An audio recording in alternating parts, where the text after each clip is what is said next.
Well, I can hold it all kinds of ways. And I don't take instructions well because, I'm in a UU church, so. Oh, page 1.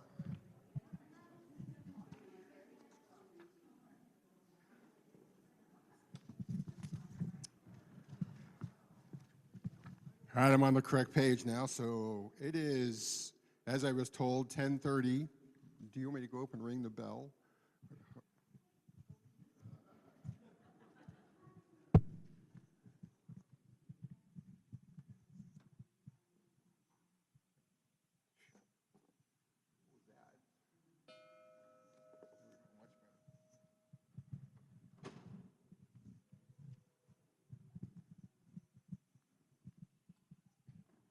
All right. Good morning. And welcome, everyone. We are so glad you are here. Well, everyone's already taken their seats, so we're good to go on that. So if you could silence your phones, please. We will have announcements first before the service starts. And if you want to submit an announcement to be read, please write it on a slip of paper now. They're in the basket in the back row. Bring it up and raise your hand if you have a written announcement ready to collect. Okay, I guess I got them all. Oh, wait, where? What? Oh, lo siento. Gracias. All right. Anyone else? Announcements? Okay, all right, let's see. If you're on Zoom, put your announcements in the chat box at this time. There are always announcements on the back of your printed order of service, and we will try not to repeat those verbally. The same announcements are in the email that go out every Sunday morning and more that don't fit on the printed sheet. Yes, good, okay. All right.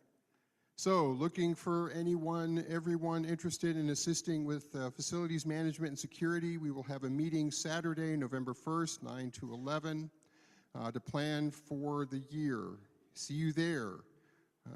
And that's from Miriam Link Mullison.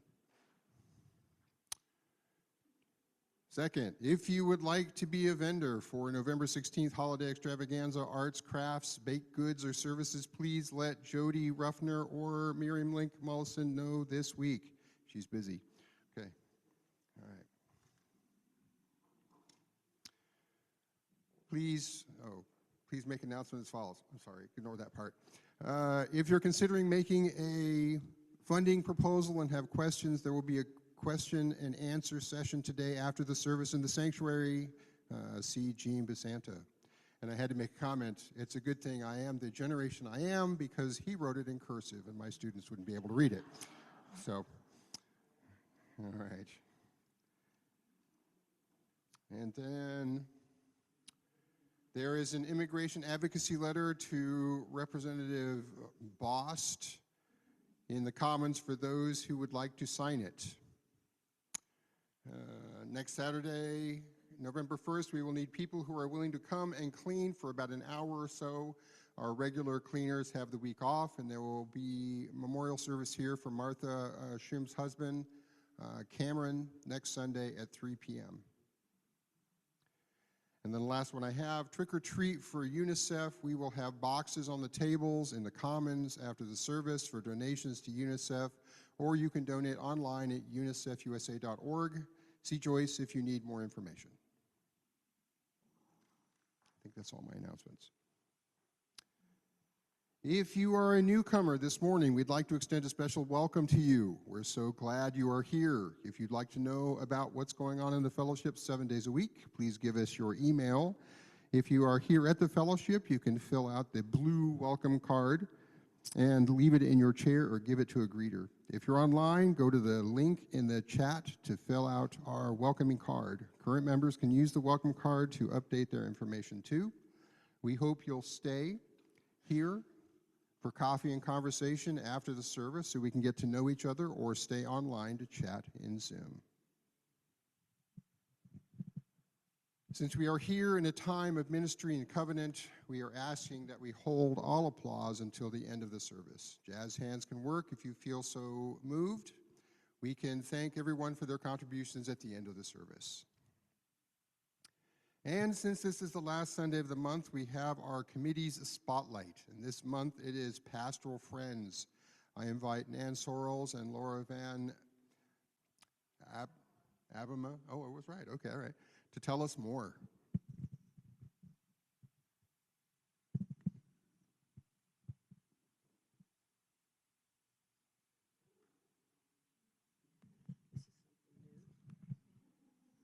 Good morning.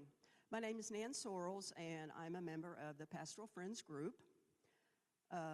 Currently, we are a group of 5.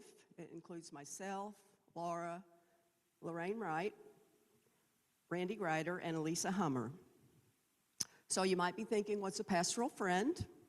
The definition provided by Reverend David Pyle of the Midwestern UUA is very short, but for me it really fit well. Being a pastoral friend is intentional compassion within healthy boundaries. We are a presence within the congregation, and our role is to provide emotional support to congregants during times of personal challenge, need, stress, or maybe just to talk. We provide support in basically 2 ways, one by being and one by doing. I'm going to talk about our involvement by being present and available, and Laura's going to follow up and talk about involvement through doing. Unfortunately, no one is immune. We all face challenges and difficulties in our lives.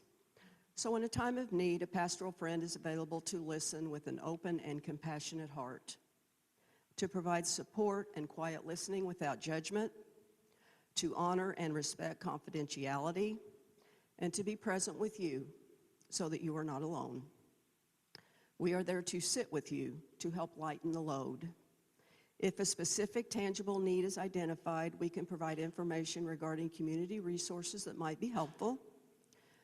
And we can also make a referral to the CUF Caring and Sharing team if that seems appropriate.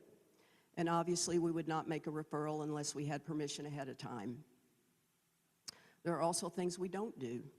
And this is the part of the definition that focuses on healthy boundaries. We do not provide therapy or counseling, and we are not fixers. We don't have all the answers. We cannot fix problems in people's lives. We do not take on responsibility for another person's challenges or problems. Our goal is to provide a presence that will provide support and hopefully allow you to move forward on whatever path you happen to be on at the time.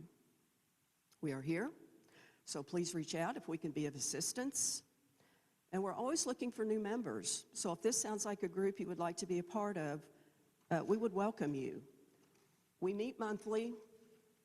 We like to continue learning, so continuing education is also a part of our group. Sometimes we have people from the community come in and present, and sometimes we present topics of interest to us personally. In order to see if it's a good fit for you, you would be asked to watch a video that the Unitarian Universalist Association has created. This video provides specifics so that one can make the best decision about whether this committee is a good fit for you. And you know, at the end of the day, we can all be pastoral friends. You don't have to be a member of our formal group. Just be a friend to fellow members, listening to one another. And CUF's current active listening initiative has really addressed this topic very well. And just being there for one another. All that is required is a compassionate heart and a willing ear. Now Laura's going to focus a little bit more on some of the tasks that we're involved in. Thanks, Nan. Yes, I'm going to talk a little bit about specifics. You may, well, I think at our core, we are available for visits and phone calls when a congregant is in spiritual or emotional need. They might be in the hospital, or maybe they've experienced the loss of a loved one, and we want to be there for you. We work usually with a minister. We are just sort of lay-led at this point, but if you have a need, we will be there for you in whatever way you need. We also, once a month, do cards of compassion and celebration. You might have seen us out here in the Commons area. So again, if someone's in the hospital or maybe they can't make it to service regularly, we want to send them a card to let them know that we're thinking of them. We also do comfort shawls and baby blankets. So for those who have lost a close loved one, usually 6 months out, we try to present them with a comfort shawl.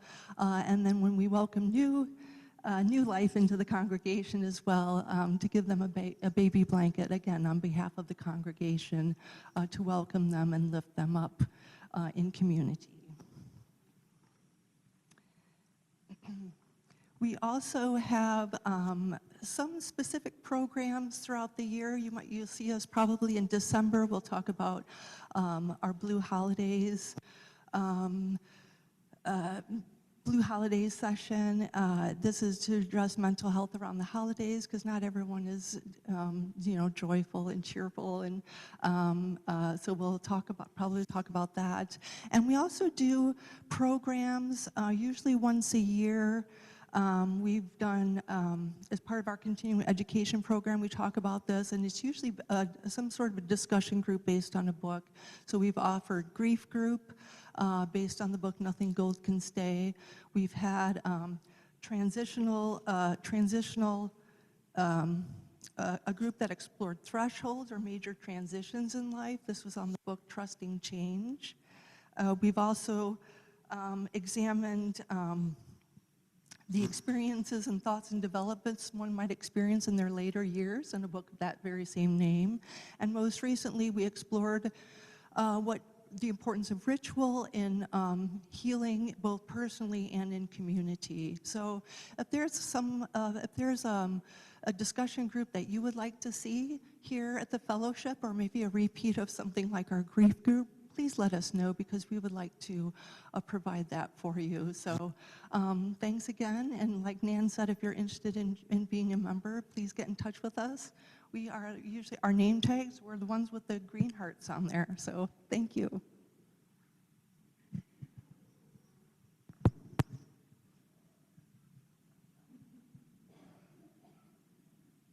like yours the best.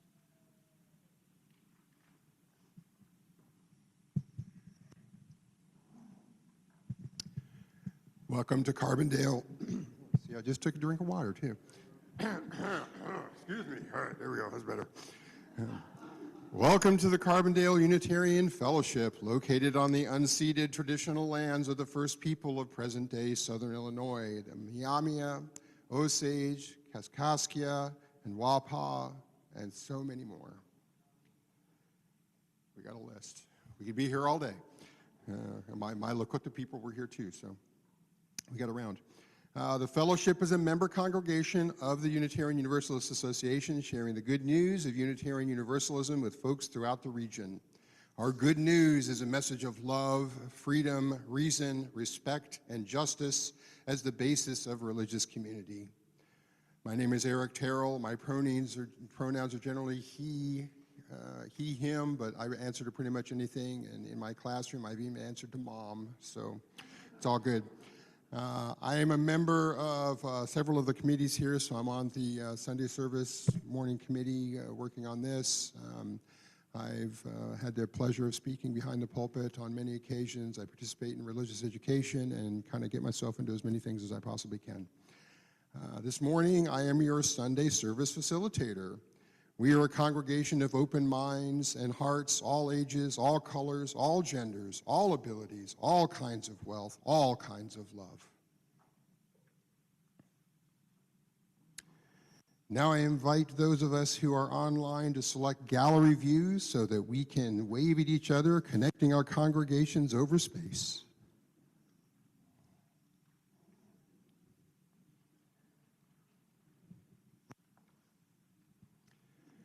Currently, CUF is lay-led with the Sunday service team, planning our services using the rich spirit and many talents of our congregations, members, and friends.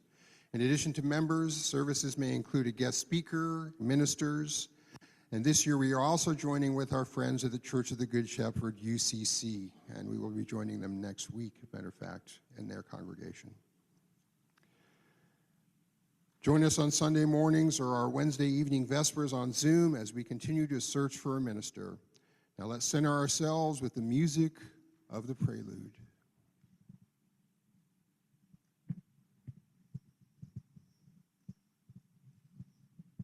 This is my mic stand.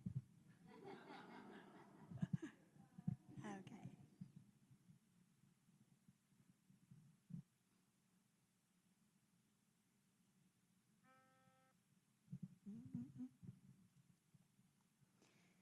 Oh, what a day, glorious. They're gathered round. There's nothing better than a friend. Oh, what a day, glorious. The smell of rain has hitched a ride upon the wind. I've got good friends to the left of me and good friends to my right. Got the open sky above me and the earth beneath my feet. Got a feeling in my bones that's singing, all of life is sweet. Oh, what a day. Oh, what a day, glorious. All the clouds have gathered round the tops of trees. Oh, what a day, glorious. Pitter-patter comes the rain, I can't believe. All that's leaf green lifts up its leaves, singing water, come on in. We've been waiting all these days, praying you would come to quench every yearning in our bones. Water life with you begins. Oh, what a day. Oh, hope is believing. Hope has the wings of faith. Hope is a clear river of perceiving. All is well. This is the friendly mystery. Oh, what a day, glorious. Baby blue jays squawking in the cherry tree. Oh, what a day, glorious. Deep in the night we had a raccoon robbery. Pitter-patter, little paws that left their footprints all around. Pitter-patter, evidence some fruit has fallen to the ground. Pitter-patter sings my heart at the thought of what's to come. Oh, what a day. Oh, hope is believing. Oh, hope has the wings of faith. Oh, hope is the clear river of perceiving. All is well. This is a friendly mystery. Oh, what a day, glorious.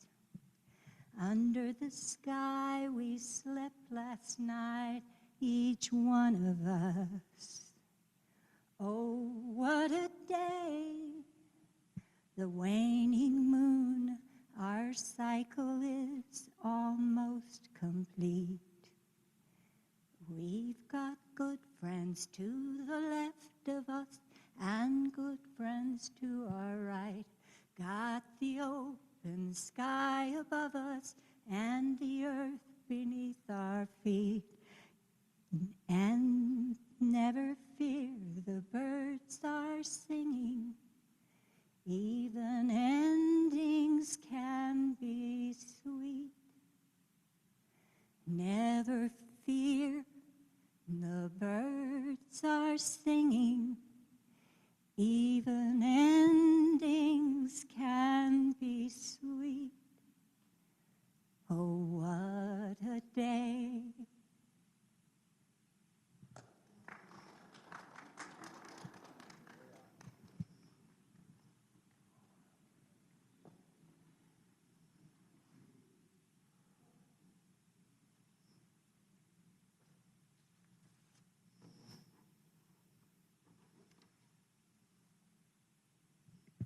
Wow. Okay. Whew. At this time, Bill Klein will now come up and tell us about Intersex Awareness Day. Thank you. I've also invited Heather to help keep me company on this one. Hi, I'm Bill Klein. I use he, him pronouns, and I'm on the Welcoming Congregation team. I'm Heather O'Malley. I'm also on the Welcoming Congregation team, and I use she, her pronouns. Thank you. One of the practices of a welcoming congregation is recognition and celebration of the welcoming days of observance. I was going to wing this, but I decided to write it, which means I'm going to have to look at my phone, sorry. These days and seasons are important to LGBTQ plus communities because they are visibility and affirmation. They bring visibility and affirmation. These days remind all that all are who you are is sacred, all of who you are is welcome. Today is Intersex Awareness Day. We generally prefer to bring in someone who can speak from their own experience or professional perspective, but we failed to identify somebody this time. But I did not want this day to go unobserved. I learned about intersex several years ago, and it had a profound effect on my understanding and assumptions of gender identity. I asked my husband, who's a physician, what he was taught about intersex. I was surprised by his lack of knowledge. In fact, the first thing he did was Google it. He sent me a link from the Cleveland Clinic. They did a pretty good job of describing intersex. Sorry. So, instead of having an expert, you get me, but I promise you better next year. I'm going to briefly read from the Cleveland Clinic website on intersex. Intersex. People who are intersex have genitals, chromosomes, or reproductive organs that don't fit into a male-female sex binary. Their genitals may not match their reproductive organs, or they may have traits of both. Being intersex may be evident at birth, childhood, later in adult, or never. Being intersex isn't a disorder, disease, or condition. What does it mean to be intersex? People who are intersex have reproductive or sexual anatomy that doesn't fit into an exclusively binary sex classification. Intersex traits might be apparent when a person's born, but they may not appear until later, perhaps during puberty or even adulthood. You may never notice their intersex traits externally, and you might only find out about them after a surgery or an imaging test. In the past, being intersex was known as having a disorder of sex development, a DSD. And you might see it referred to this in this way in some places, but being intersex isn't a disorder, disease, or condition.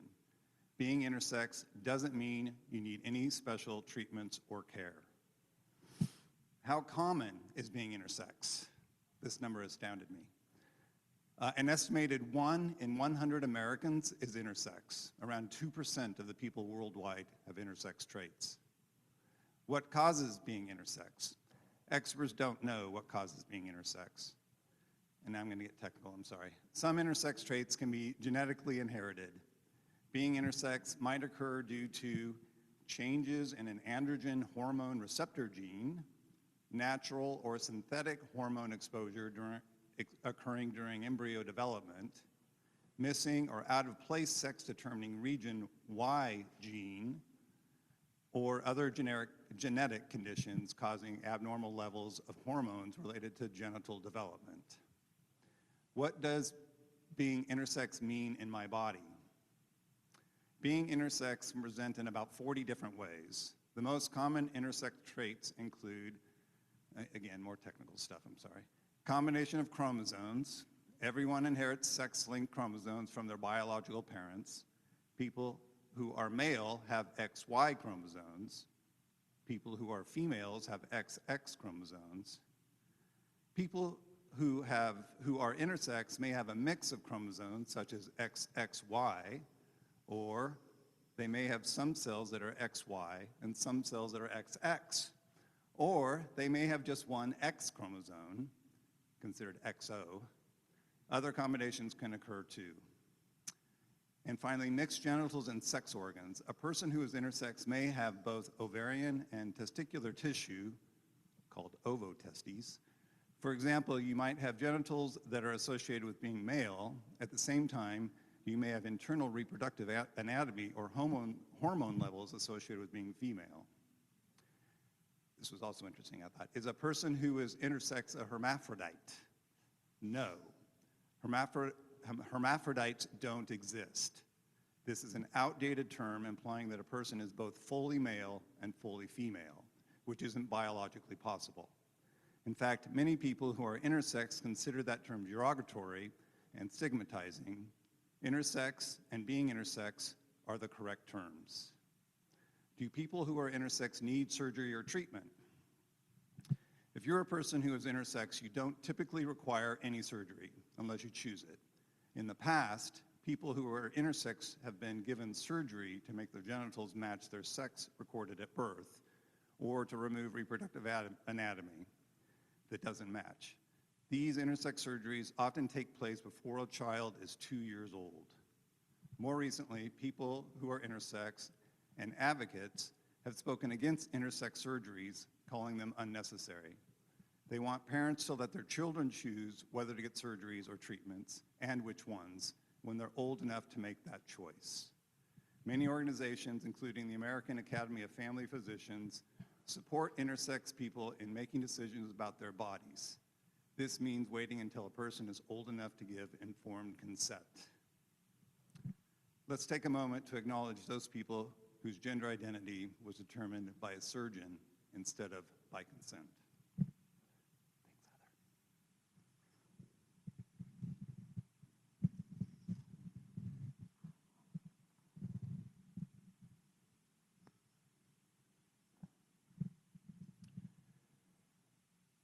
Our chalice lighting words will be the calling of the quarters spoken by our CUF Pagans today in the directions of north, east, south, and west. First, I will light our chalice, and then Anne will go and slowly to the water bowl. Water bowl, okay. All right.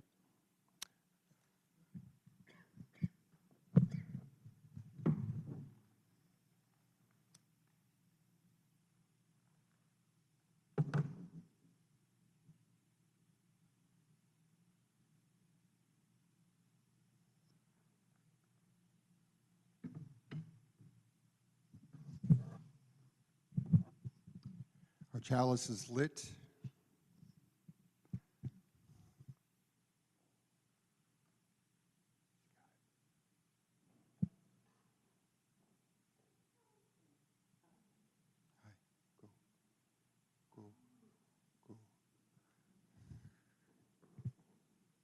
Yes. Now with intention, Anne puts a pebble in our bowl of water, letting it ripple out beyond our knowing. All are invited to do the same here at the fellowship or at home to mark a joy, sorrow, or any other feeling you have during the musical parts of the service.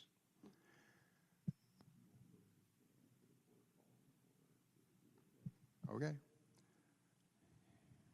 We're up.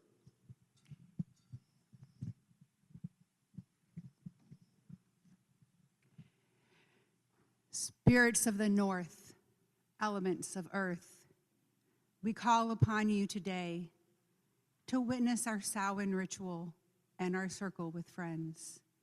Element of hearth and home, hail and welcome.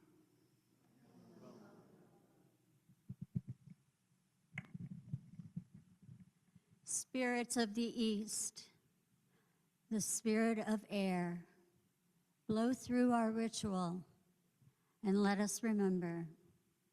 Hail and welcome.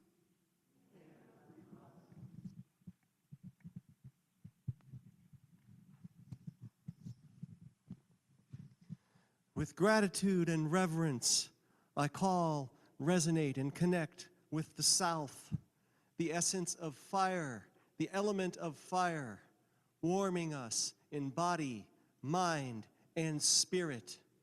May our relationship with you be one of wisdom and stewardship. Hail and merry meet.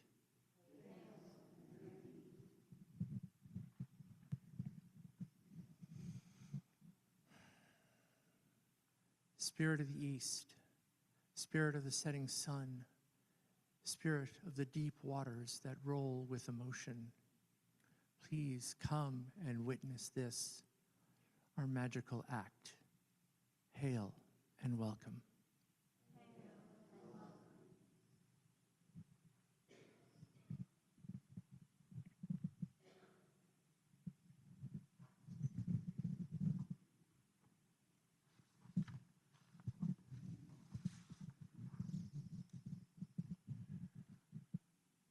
All spaces are sacred.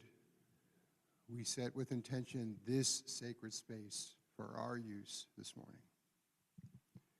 Now our circle is cast, and it is the time for all of us here to create our sacred altar together. If you have special items you have brought to place and to be blessed on the altar and pictures of your beloved dead and ancestors, please bring them to the round tables now.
Now is the time for stories of goddesses and gods deeply connected to living, death, and change.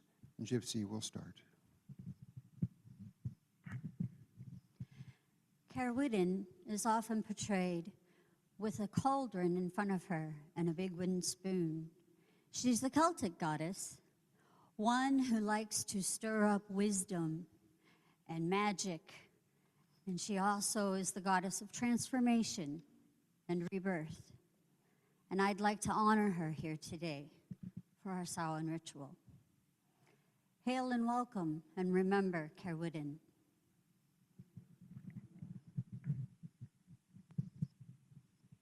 Today, I'm going to be honoring Arachne, the beautiful weaver, the spider goddess.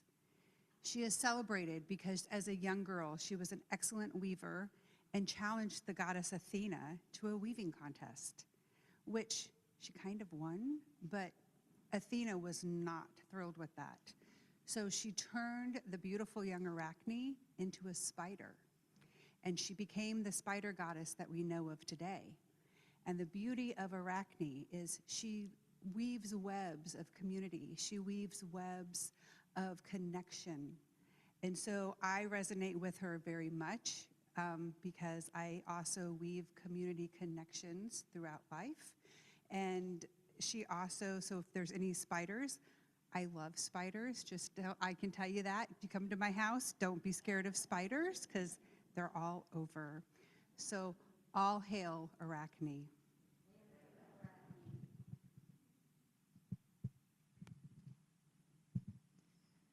I'm going to talk to you today about Kali, who is the embodiment of blood, death, and destruction. Kali protects and bestows liberation to devotees who approach her with the attitude of a child toward a mother. Her two right hands are often held out in blessing, one saying, "Fear not," and the other conferring blessings. Her left hand holds a severed head and blood-covered sword. Her sword severs the bondage of ignorance and ego, represented by that severed bloody head. One interpretation of Kali's tongue being out is that the red of her tongue symbolizes nature being conquered by the sharpness of her teeth.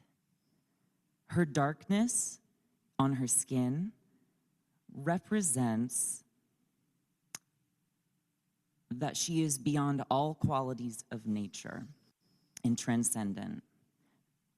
Her tongue being out, lolling, is interpreted as her being angry and enraged in embarrassment over the sudden realization that she has stepped on her husband Shiva's chest.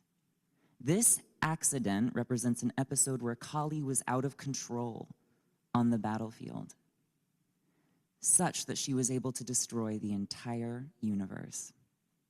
Shiva pacified her by laying down under her foot, calming her. He is sometimes shown with a blissful smile on his face. She's typically shown with a garland of severed heads, numbering 50. This symbolizes the letters of the Sanskrit alphabet and therefore as the primordial sound Om, from which all creation proceeds.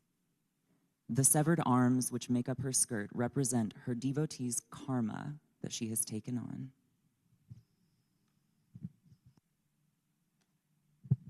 Thank you, Claire.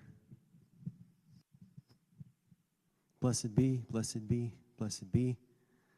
I'm going to talk about Kuan Yin. Kuan Yin means the one who perceives the sounds of the world. Kuan Yin is considered a bodhisattva of compassion in Buddhism and Taoism. Bodhisattva is someone that stays behind and is here to help and to help guide others. Kuan Yin is a protector. Kuan Yin's earlier depictions were presenting as a male known as Avalokiteshvara. And according to the Lotus Sutra, a sacred text in Buddhism, Kuan Yin can be considered gender fluid, although they didn't use that term, able to manifest in whatever form is needed at the time. Modern depictions of Kuan Yin are generally of a feminine goddess presentation. Kuan Yin is also a goddess that I feel connected to because I have been a practitioner of the Reiki healing system for decades. And I'm going to offer a sacred symbol that comes from a system called Karuna Reiki. This is called the Zonar symbol. It is used before a healing session to help focus energies and prepare the session. So I offer you, with the idea of sacred space in connection to Kuan Yin, the Zonar symbol.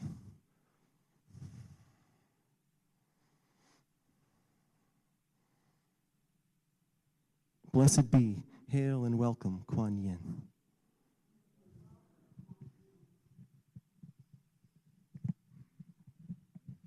I'm going to tell you about Gaia, my relationship with Gaia.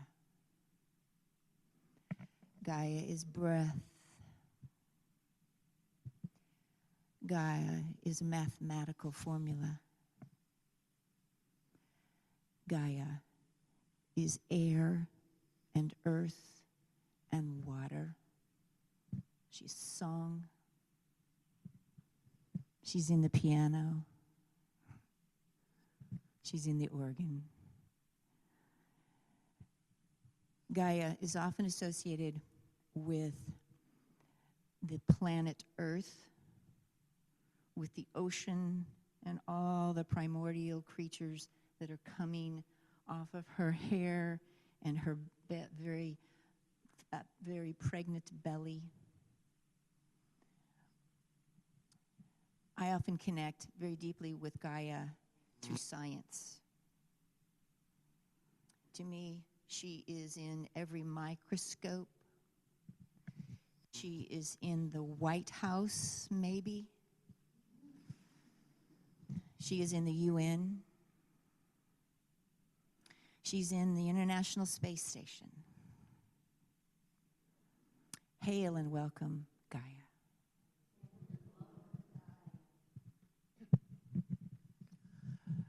Good morning. Today I'm going to talk to you a little bit about a god that I work with, Anubis. Anubis is one of the more well-known gods because the imagery of Anubis is just so iconic. Anubis is the jackal-headed god most known for being the god of death in Egyptian lore.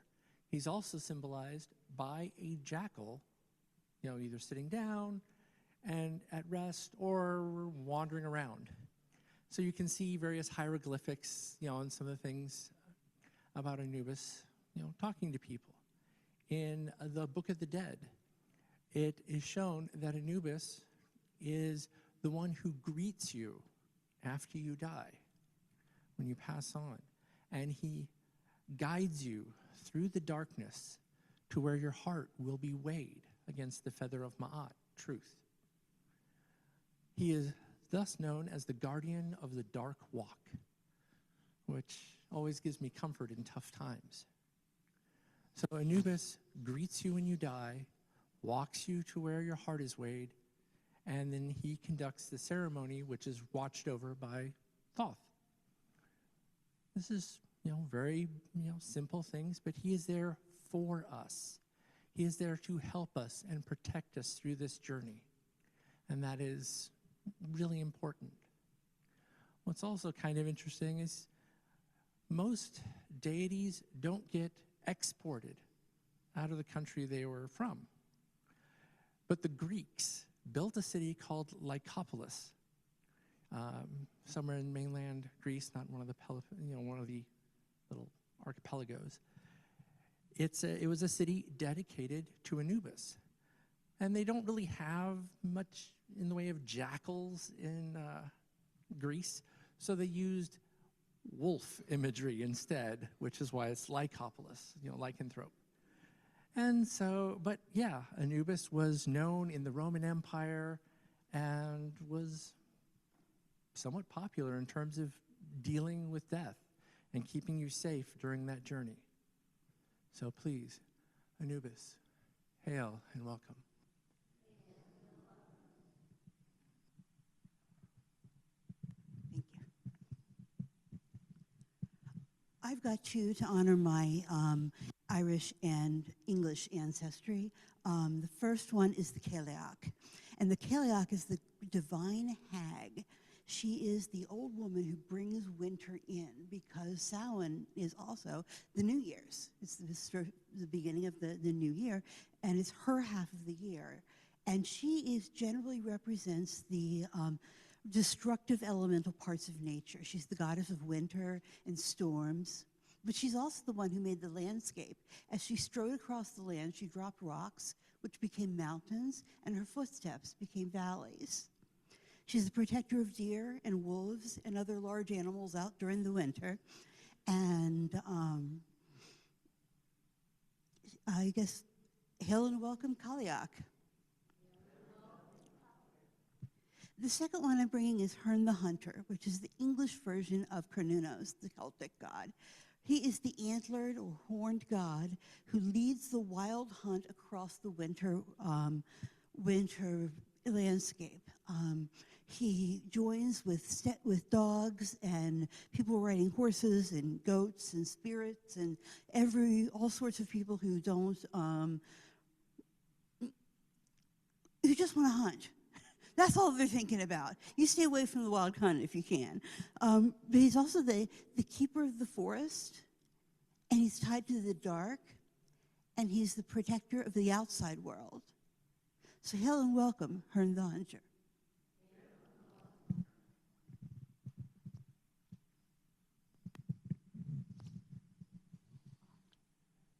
At this time, we now have our time for all ages.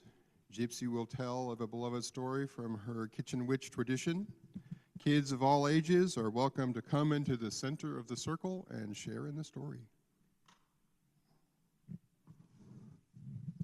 Oh, come on, I don't bite.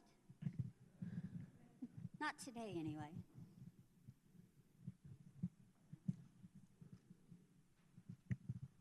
You can come sit around here. I'm just going to put on my apron. What kind of story do you think I'm going to tell if I'm putting on an apron?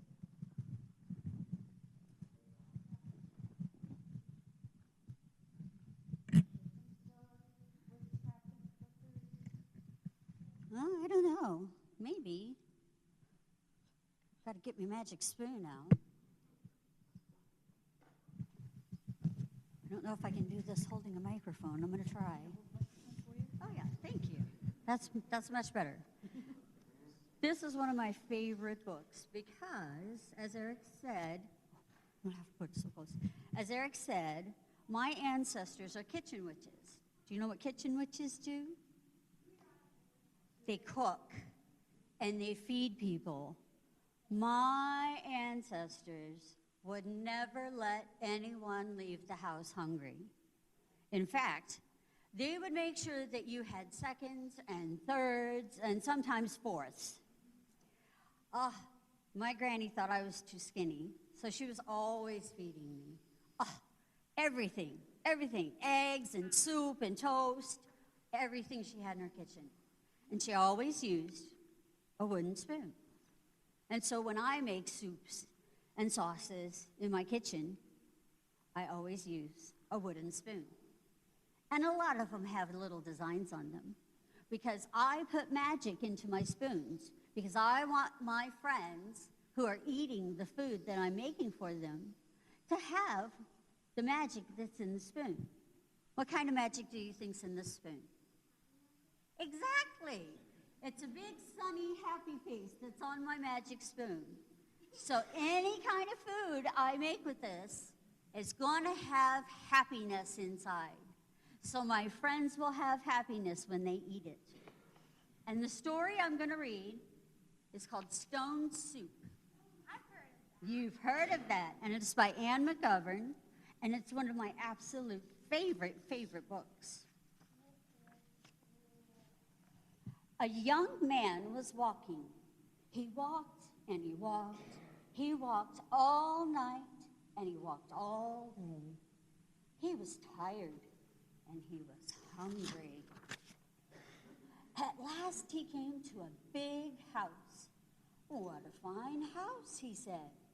There will be plenty of food for me here. And he knocked on the door. A little old lady opened it. Good lady, said the young man, I am very hungry. Can you give me something to eat? I have nothing to give you, said the little old lady. I have nothing in the house. I have nothing in the garden. And she began to close the door. Stop, said the young man. If you will not give me something to eat, will you give me a stone? Kind of a weird thing to ask for. A stone, said the little old lady. What will you do with the stone? Ah, said the young man, I can make soup from a stone. Now, the little old lady had never heard of that. Make soup from a stone? Fancy that. There are stones in the road, said the little old lady. And the young man picked up a round gray stone. This stone will make wonderful soup. Now, go and get me a pot. Excuse me, I have to take a sip of water here.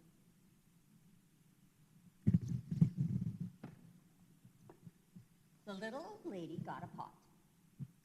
Fill the pot with water and put it on the fire, the young man said. The little old lady did just as she was told, and soon the water was bubbling in the pot. The young man put the round gray stone into the pot. Now we will wait for the stone to cook into soup, he said. The pot bubbled and bubbled. After a while, the little old lady said, "This soup is cooking fast." "It is cooking fast now," said the hungry young man. "It would cook faster with some onions." So the little old lady went to the garden to get some yellow onions. Into the pot went the yellow onions with the round gray stone. "Soup from a stone," said the little old lady. "Fancy that." The pot bubbled and bubbled. After a while, the little old lady said, "This soup smells good." "It smells good now," said the hungry young man, "but it would smell better with some carrots in it." So the little old lady went out to the garden and she pulled up all the carrots she could carry. Into the pot went the into the pot with the thin, long carrots with the yellow onions and the round gray stone. "Soup from a stone," said the little old lady. "Fancy that." The pot bubbled and bubbled. After a while, the little old lady said, "This soup tastes good." "It tastes good now," said the hungry young man, "but it would taste better with beef bones." So the little old lady went to get some juicy beef bones. And into the pot went the juicy beef bones and the long, thin carrots and the yellow onions and the round gray stone. "Soup from a stone," the little old lady said. "Fancy that." The pot bubbled and bubbled, and after a while, the little old lady said, "This soup is fit for a prince." "It is fit for a prince now," said the hungry young man, "but it would be fit for a king with a bit of pepper and a handful of salt." So the little old lady got the pepper and the salt. And into the pot went a bit of pepper and a handful of salt and the juicy beef bones and the long, thin carrots and the yellow onions and the round gray stone. "Soup from a stone," said the little old lady.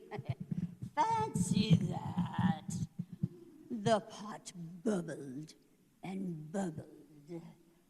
After a while, the little old lady said, "This soup is too thin." "It is too thin now," the hungry young man said, "but it would be nice and thick with some barley." Into the pot went the butter and barley with a bit of pepper and a handful of salt and the juicy beef bones and the long, thin carrots and the yellow onions and the round gray stone. "Soup from a stone," said the little old lady. "Fancy that." The pot bubbled and bubbled. After a while, the little old lady tasted the soup again. "That is good soup," said the lady. "Yes," said the hungry young man, "the soup is fit for a king. Now we will eat it." "Stop," said the little old lady. "This soup is indeed fit for a king. Now I will set the table for a king." So she took out her best tablecloth and her best dishes. Then the little old lady and the hungry young man ate up all the soup. The soup made with butter and barley and a bit of pepper and a handful of salt and the juicy beef bones and the thin, long carrots and the onions and the round gray stone. Soup from a stone, said the little old lady. Fancy that.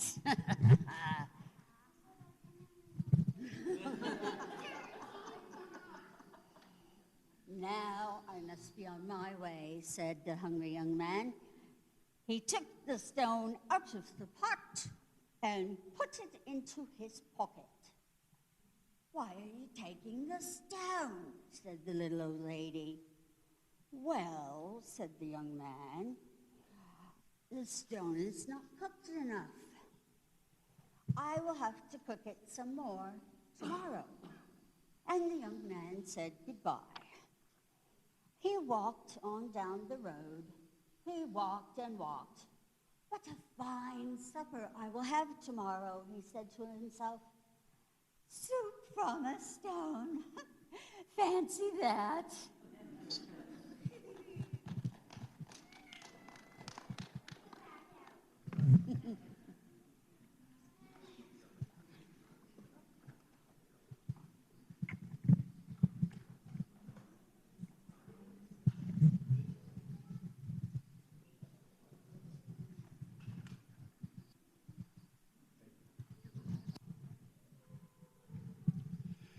Now is the time in our service that we share sorrows.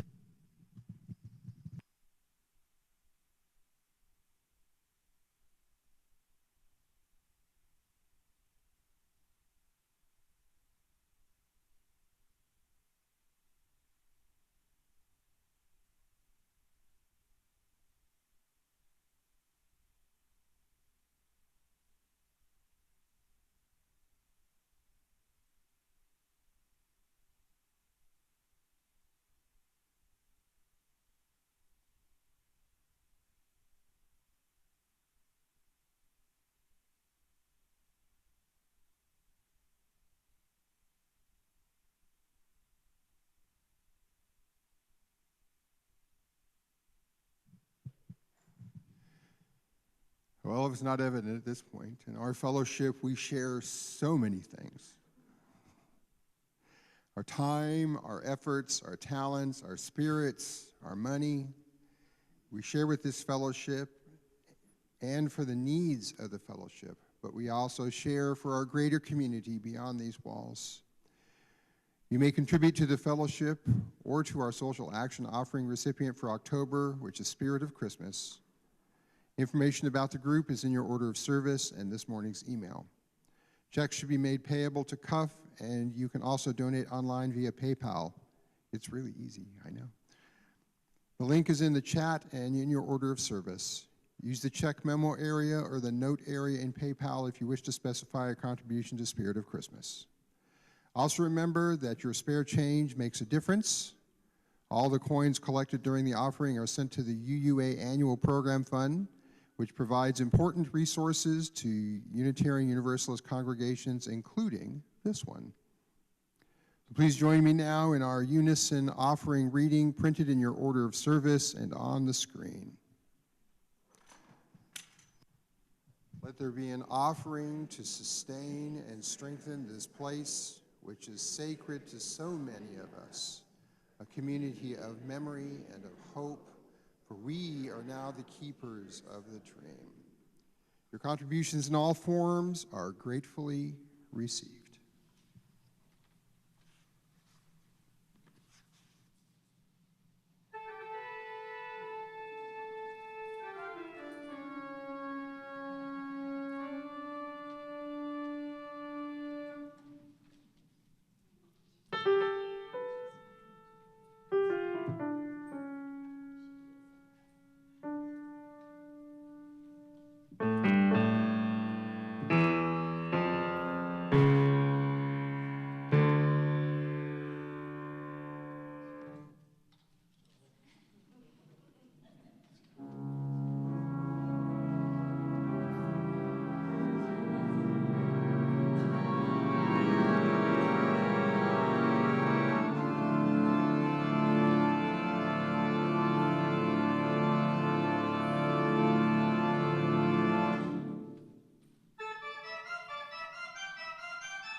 It is a blessing for us to receive all of your offerings in so many forms.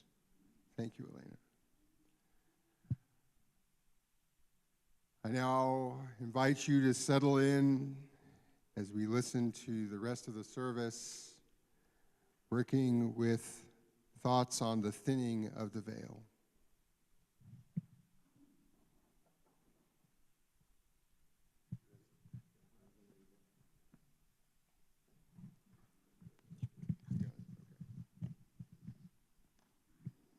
In many cultures and religious traditions, interacting with the beloved dead is a deeply important experience for humans. In the Samhain tradition, as the calendar gets close to October 31st, the belief is the veil, a translucent gateway, crossway, becomes thinner. Meals are prepared and a place is set for the beloved dead. In some traditions, a silent supper is done and a plate of food is set for the dead.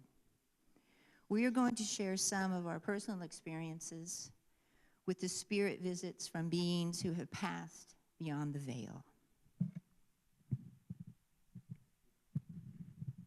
Hello again, Kurt Wilson. What I'm about to share is something that I consider to be very sacred and very personal. So I'm extending my trust and my heart to all of you and all of you on Zoom. When I was growing up, my parents did not want my brother and I to see death. We were kept away from it. It was something to be feared. It was scary. When I started doing meditation in the late 1980s, I started experiencing phenomenon that I understood as mystic phenomenon. And the very first experience that I can recall encountering a being who had passed was at my grandmother's funeral, my grandma Edith, a lovely and boisterous woman. And I was at her funeral, I was standing by her casket, and suddenly I had the overwhelming experience of her presence. And it was, I was stunned. And it was like she was standing there. It's like there was thick air by the casket. And she was amused. She was like, ha, ha, ha. And she knew that I could perceive her. And she interacted with me. And I thought, whoa, that's intense. Nothing that I've learned in my upbringing prepares me for what do I do with this? Is this my imagination? Am I crazy? This kind of thinking. And then my brother came up to me later. He said, do you feel grandma? And I'm like, oh, yes, I do. My twin brother also felt her spirit. And I'm like, okay, wow. I kept it to myself, kept it very private. And this phenomenon happened again and again and again with other people. So much so that I now, in my later years, have learned how to make this happen. I've learned a technique for actually communicating with people that have passed. I don't talk about this very often because our culture is weird about this sort of thing. But love and our connection with people, it matters. It goes beyond the body. It is deeper. People that have passed, in my experience, there's a time after they have left the body that they're easily reached. And you can communicate with them. And I want to share one other thing. Well, actually, two more quick things here because we're short on time, I think. I don't know, some of you may have known Freddie Waddell and Don Waddell, people who lived in Makanda. Great, loving people. They were spiritual people, meditators, spiritual. Freddie was a spiritual healer. After Don Waddell passed, he visited me. I was in my house on Springer Street years back, and again, the overwhelming presence. And it was a farewell. It was very loving. And I just stopped what I was doing, and I was just like, Don. And I greeted him, and I felt that he moved through me. And it was very sacred and beautiful. And one other experience that I had was when there was this man who sadly terminated his own life. He was very depressed. And I knew him well enough that I thought I would try to send him some love and say, hey, love for you, man, And so I did that. And at first I startled him. I don't think he was expecting to see someone, so I backed off. And then a day later, I connected again, and he was ready to communicate. And I said, do you have anything you'd like me to share with people that are here? And he said, tell this certain person that I love her. And I said, okay, I'm glad to do that. Is there anything that I can share with her specifically that she'll know that it's from you? And then I got this image of this white animal, like it looked like a white dog. And I'm like, okay, white dog. I filed that away. And then I mentioned to the other woman, I said, oh yeah, just want to share something very sensitive with you. This person says that he loves you, and he also showed an image of a white dog. And she said, oh, the white dog is how we met. And I didn't know that. And so that was helpful for me also to validate that I'm not just making this up, but also that it meant something to her. It meant something to her, and it touched her heart. So love and focused intention goes beyond the veil of death. So reach out to your loved ones. Blessed be. Who's next?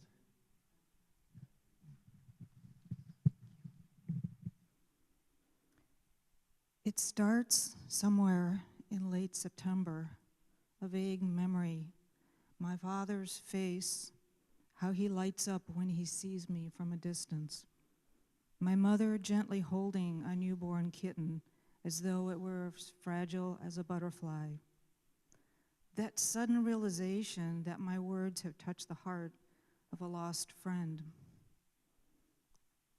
I just noticed them in the back of my mind, in my dreams. It's a busy time though, and I focus my mind on the season of my garden and the trees I live with, gradually shifting. Today's leaves and flowers are finishing up. Caterpillars show up. Birds call louder.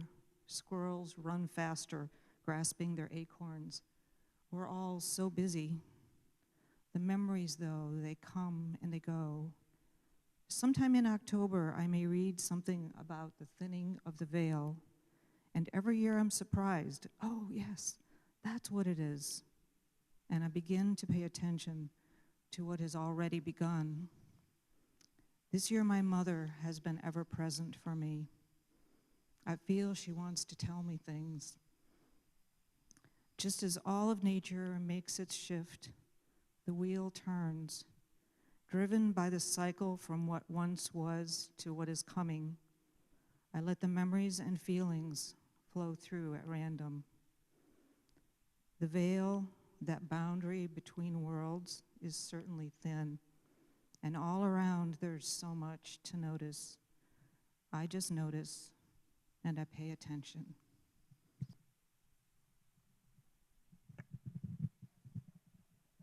For me, over the last 40 years, my relationship with the beloved dead and visits from my beloveds has just become more and more ordinary. And ordinary, what I mean is, it's a daily greeting.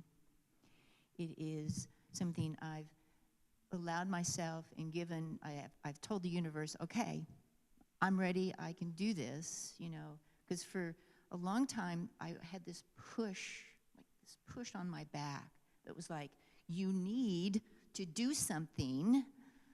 And there was a time when I'm like, okay, I'm ready. And that push eased off, and then it just got really calm. My most precious beloved dead are my mama and my daddy. My mother's first name was Martha, and my dad's first name was Don. And my mother is here. She's my guardian on my left shoulder, and my daddy, Don, is my guardian on my right shoulder. And the other person that I connect to almost every day is my beloved friend, Brian Kelso Crow. We were in a traditional Irish band for 30 years. And during the show, there was a point at the piano, I was like, yeah, I feel you here, Brian. So it's very ordinary. When I say when I say ordinary, I don't mean that it's, that it's less than. It's just that it's there. And I have this ritual when I'm driving from my home into Carbondale. It's like, Morning, Mama. Morning, Daddy. So, blessed be.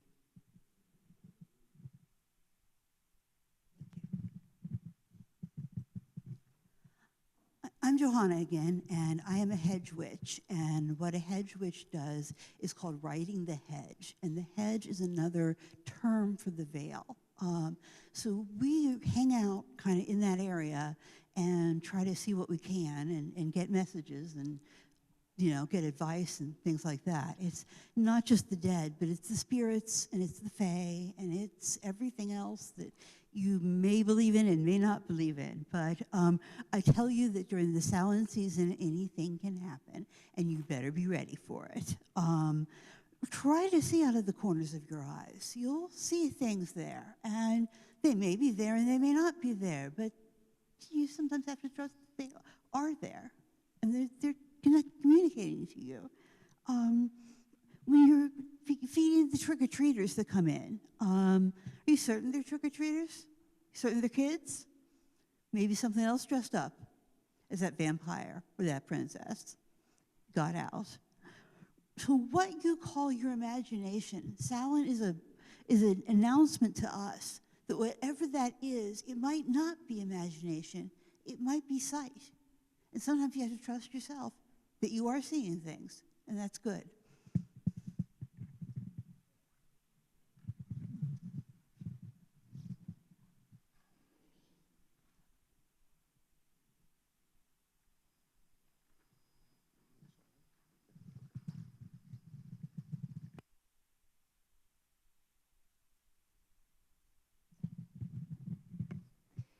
If my CUF Pagan friends will come up, gather around the tables, we're going to have a song that all of you are going to participate if you would like.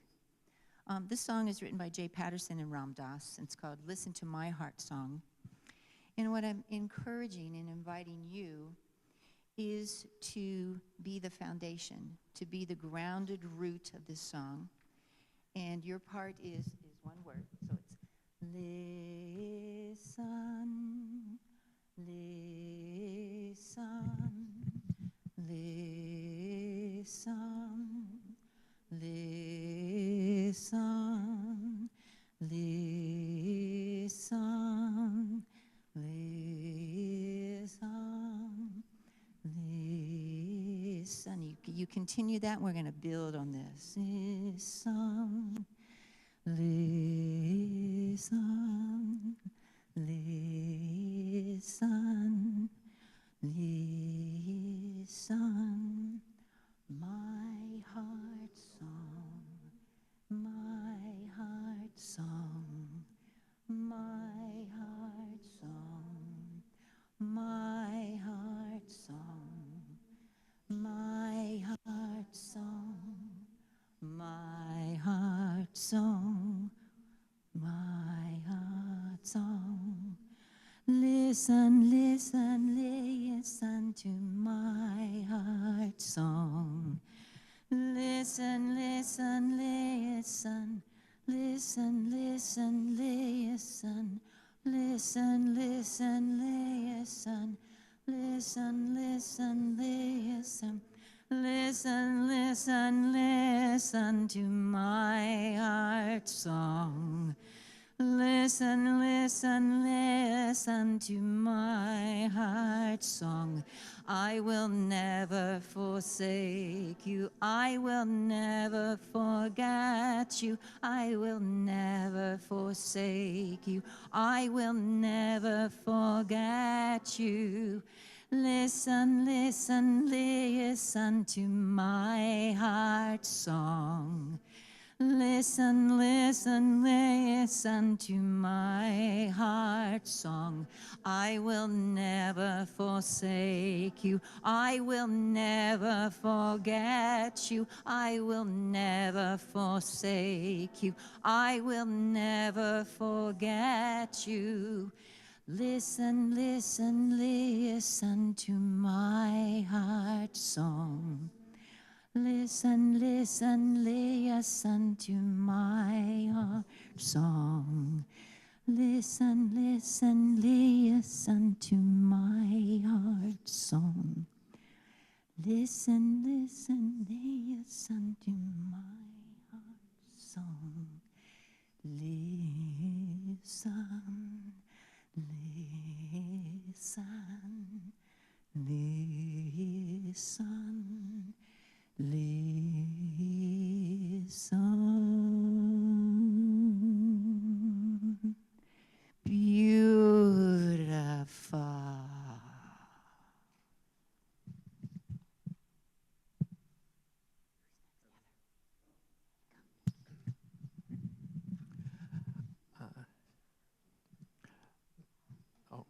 Now is the time to honor our beloved dead by saying their names. As folks come up and say the names, we will together respond with hail and remember. I'll start off.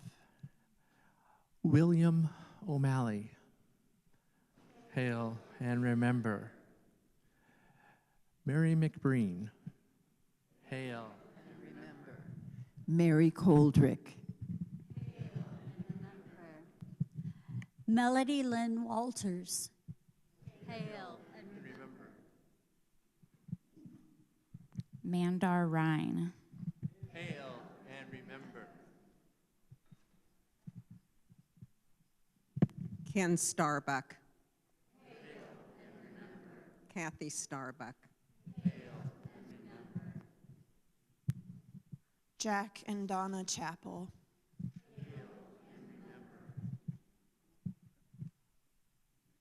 Leilani Fox. Hail and remember. Beulah and Raymond Kaiser. Hail and remember. Martha Melvina Bagshaw Floyd. Donald James Floyd. Brian Kelso Crow. Zachary Kelsey Vader Rose and Sam Bailey. Hail and remember. Helen Fry. Hail and remember. Patricia Simpson. Hail and remember. Floyd Waller. Hail and remember. Brenda Long. Hail and remember.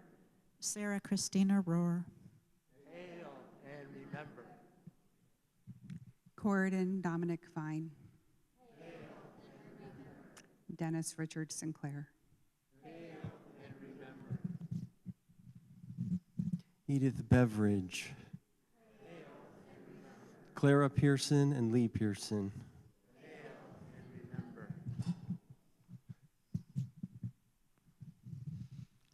Janie Bouton. Martha and Orville Mullen.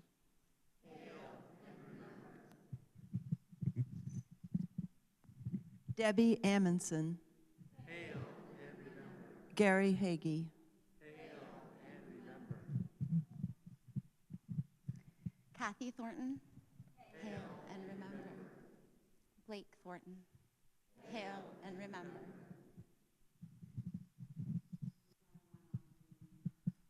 On Zoom, please speak. Amran Magaraban. Peggy Jean Sham.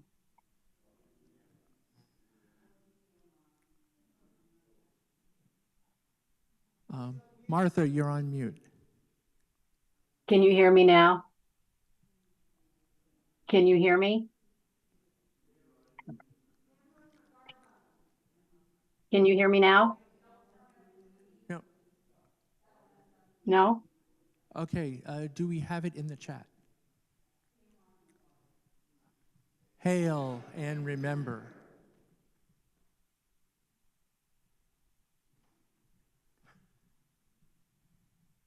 Judy Carter. Hail and remember.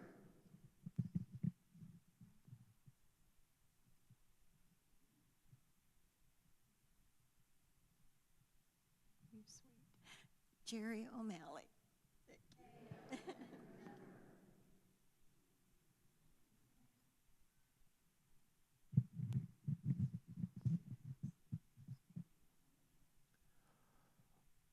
for all of our beloved dead, both named and unnamed.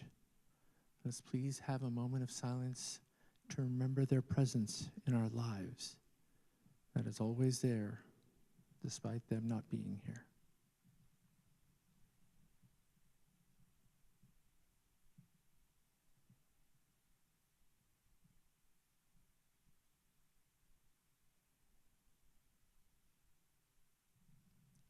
Hail and remember.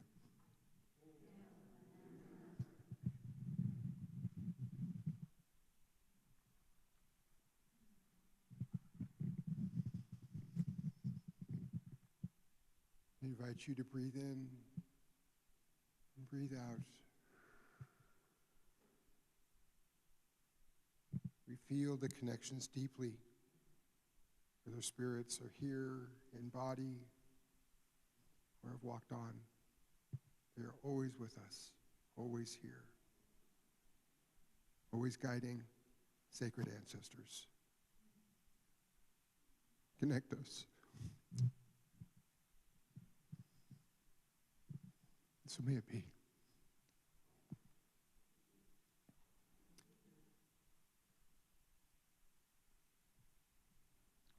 that right? Is that where we're at? Yep, okay. I would like to thank everyone who made this service possible, which includes everyone here and everyone on Zoom. Thank everyone here in the fellowship who has joined us today, shared of yourself, opened your spirit, connected. That's what it's all about. I want to thank the pagans that are here. We are many. Carrie and Kurt and Johanna and Gypsy and Elena and Astrid and Claire and Anne and me and all of us. Thank you.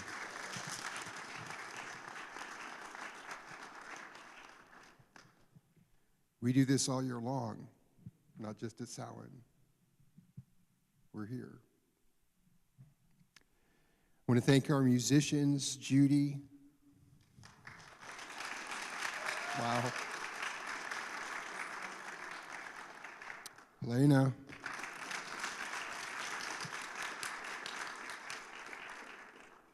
Always a blessing. Always a blessing. Thank you to Max, Gilletta. Thank you. Thank you to Jean and Alex for meeting people at the door. It says thanks to me, but thank you for letting me be up here and facilitate. It is such a blessing to me every time I get to share here.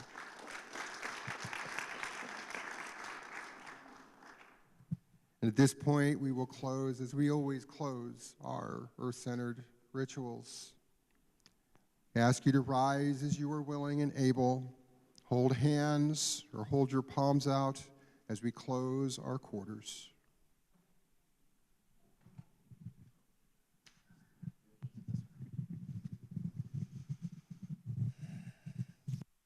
Hail to you, Spirit of the West, Spirit of the setting sun, Spirit of the deep rolling waters of emotion. Thank you for being here and supporting us in this, our magical art. Hail and depart.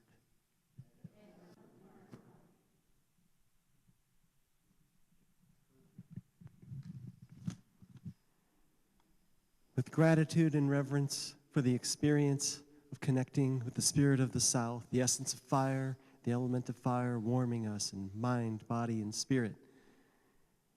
Hail and blessed be.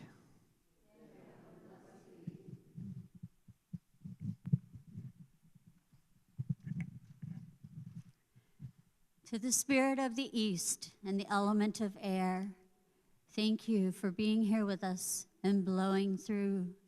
Thank you for removing the dust and letting us rejoice in the remembrances of our ancestors. Hail and farewell.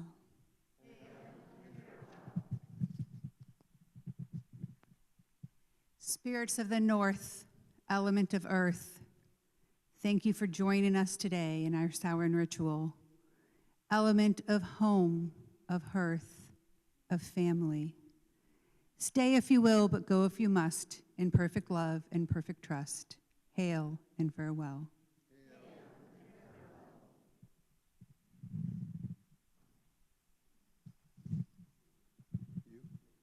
I got it, okay. To all the goddesses and gods named today, for all those named and unnamed, thank you for being with us today and all days. Hail and farewell.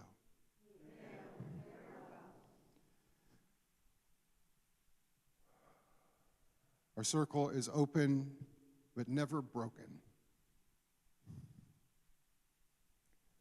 We are here for each other. We are always here walking in spirit. We are here no matter our paths, heading to the sacred, connecting, joining, community, sacred. Thank you. Blessed be. Amen. Go in peace, love for justice, and so may it be.